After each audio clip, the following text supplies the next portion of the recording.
पहले के जमाने में जब परिवार इकट्ठा रहता था, माता पिता बच्चे दादा दादी सब इकट्ठे रहते थे,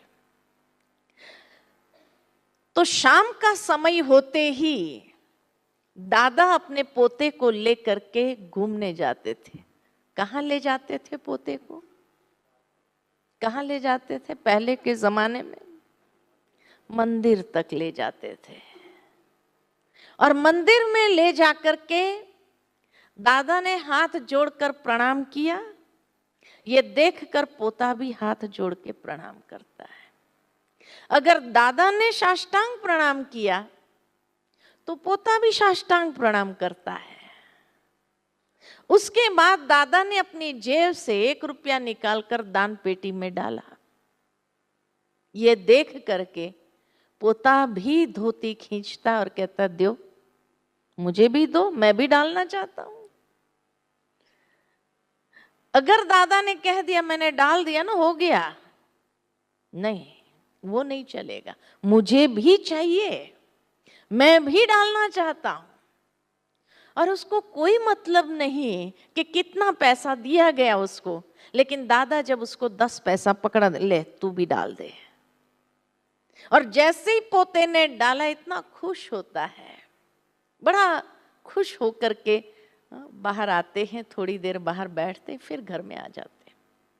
संस्कार देने की बात होती थी और इस तरह से संस्कार दिए जाते थे।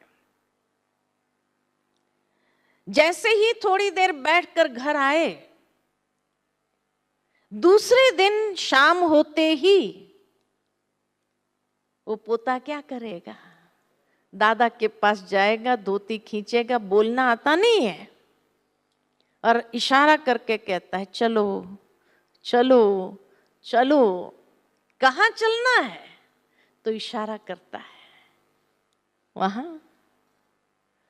हाथ जोड़ करके दिखाता है। और दादा ने अगर कह दिया, आज मेरे पास टाइम नहीं है, मैं थोड़ा बिजी हूं, मुझे बाहर जाना है, तो पोता क्या करेगा? दादी के पास जाएगा, चलो तुम चलो। आखिर दादी को लेकर के जाना पड़ता है। पहले दिन तन गया, धन गया, तो दूसरे दिन शाम होते ही मन गया, चलो मंदिर। दादी लेकर जाती है। अब दादी को घुटने का प्रॉब्लम है और इसीलिए दादी ने खड़े खड़े ही हाथ जोड़ करके भगवान की मूर्ति के सामने नमस्कार किया। ये देख करके पोता क्या करेगा? साष्टांग प्रणाम करो। भाई कल तो दादा ने साष्टांग प्रणाम किया, साष्टांग ये क्या है? उसका प्रश्न देखो मन के अंदर कि ये कोई सही तरीका नहीं है, क्योंकि दादा ने तो साष्टांग किया। दादी ने कह दिया तू कर ले, मेरा घुटना दर्द करता है ना, तू कर ले। उसके बाद शांत हो जाता, खुद कर लेता है साष्टांग प्रणाम। करने के बाद फिर साड़ी खींचता है, 2 पैसा इसमें डालना है, 2 पैसा इसमें डालना है। और दादी ने कह दिया मैं तो पर्स लाना ही भूल गई। अरे ऐसे कैसे चलेगा? उधम मचाना चालू करता है कि ये तो अधूरा हो जाएगा, दो पैसा दो। आखिर दूसरा कोई व्यक्ति उसको 10 पैसा दे देता है और वो बच्चा, उसको कोई मतलब नहीं आया कहां से वो पैसा आया, लेकिन जब डाल देता है बड़ा खुश हो जाता है, उसको जो आत्मसंतुष्टि महसूस होती है।